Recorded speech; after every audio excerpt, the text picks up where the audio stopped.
പശ്ചിമ ബംഗാളിൽ നിയമസഭാ തെരഞ്ഞെടുപ്പ് പ്രചാരണത്തിന് അനൌദ്യോഗിക തുടക്കം കുറിച്ച BJP ബംഗാളി അസ്തിത്വത്തിലൂന്നിയും നുഴഞ്ഞുകയറ്റവും സ്ത്രീ സുരക്ഷയും വിഷയമാക്കിയും പുതുതന്ത്രമാണ് തെരഞ്ഞെടുപ്പ് ഗോതയിൽ BJP പയറ്റുന്നത്. 196-ലധികം സീറ്റ് നേടി BJP ഇക്കുറി ബംഗാൾ പിടിക്കും എന്ന് കേന്ദ്രമന്ത്രി അമിത് ഷാ പ്രഖ്യാപിച്ചു കഴിഞ്ഞു. പശ്ചിമ ബംഗാളിൽ ഇപ്പോഴില്ലെങ്കിൽ ഇനിയില്ല എന്ന മട്ടിലാണ് BJPയുടെ തെരഞ്ഞെടുപ്പ് പ്രവർത്തനം.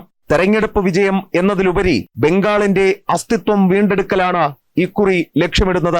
ബംഗാളിലെത്തിയ കേന്ദ്ര ആഭ്യന്തരമന്ത്രി അമിത് ഷാ 26 പ്രമുഖ സംസ്ഥാന നേതാക്കളുമായി ചേർന്ന് സംഘടനാ സജ്ജീകരണങ്ങൾ, ബൂത്ത് തല റിപ്പോർട്ടുകൾ, സംസ്ഥാന കമ്മിറ്റി രൂപീകരണം തുടങ്ങിയവ ചർച്ച ചെയ്തു. തുടർന്ന് 10 കേന്ദ്ര സംസ്ഥാന നേതാക്കളുടെ കോർ ഗ്രൂപ്പ് തെരഞ്ഞെടുപ്പ് തന്ത്രങ്ങൾ വിശദമായി വിലയിരുത്തി.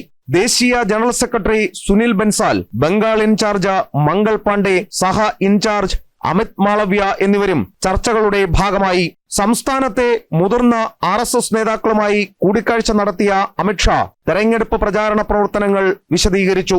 ബൂത്ത് തല പ്രവർത്തനം, പന്ന പ്രമുഖ് സംവിധാനം, പരിശീലന കേന്ദ്രങ്ങൾ എന്നിവയിലൂടെ ശക്തമായ അടിത്തറ BJP ഒരുക്കിയിട്ടുണ്ട്.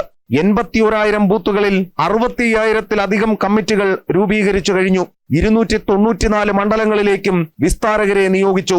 ജയ് ശ്രീറാം മുദ്രാവാക്യത്തിനു പകരം ബംഗാളി ഹിന്ദു പാരമ്പര്യത്തോട് ചേർന്നു നിൽക്കുന്ന ജയ് മാ കാളി, ജയ് മാ ദുർഗ തുടങ്ങിയ മുദ്രാവാക്യങ്ങളിലേക്ക് പാർട്ടി മാറിക്കഴിഞ്ഞു. 2024 സെപ്റ്റംബറിൽ ഭൂപേന്ദ്ര യാദവിനെ തെരഞ്ഞെടുപ്പ് ഇൻചാർജായും ബിപ്ലബ് കുമാർ ദേബിനെ സഹ ഇൻചാർജായും നിയമിച്ചിരുന്നു. 2015 ശേഷം ആദ്യമായാണ് ബംഗാളിന് ഔദ്യോഗിക ഇൻചാർജ്. 2026 ജനുവരി മുതൽ അമിത് ഷാ തന്നെ കൊൽക്കത്തയിൽ കൂടുതൽ സമയം ചെലവഴിക്കുമെന്നാണ് വിവരം. എസ് ശ്രീകാന്ത്, ജനം, ഡൽഹി.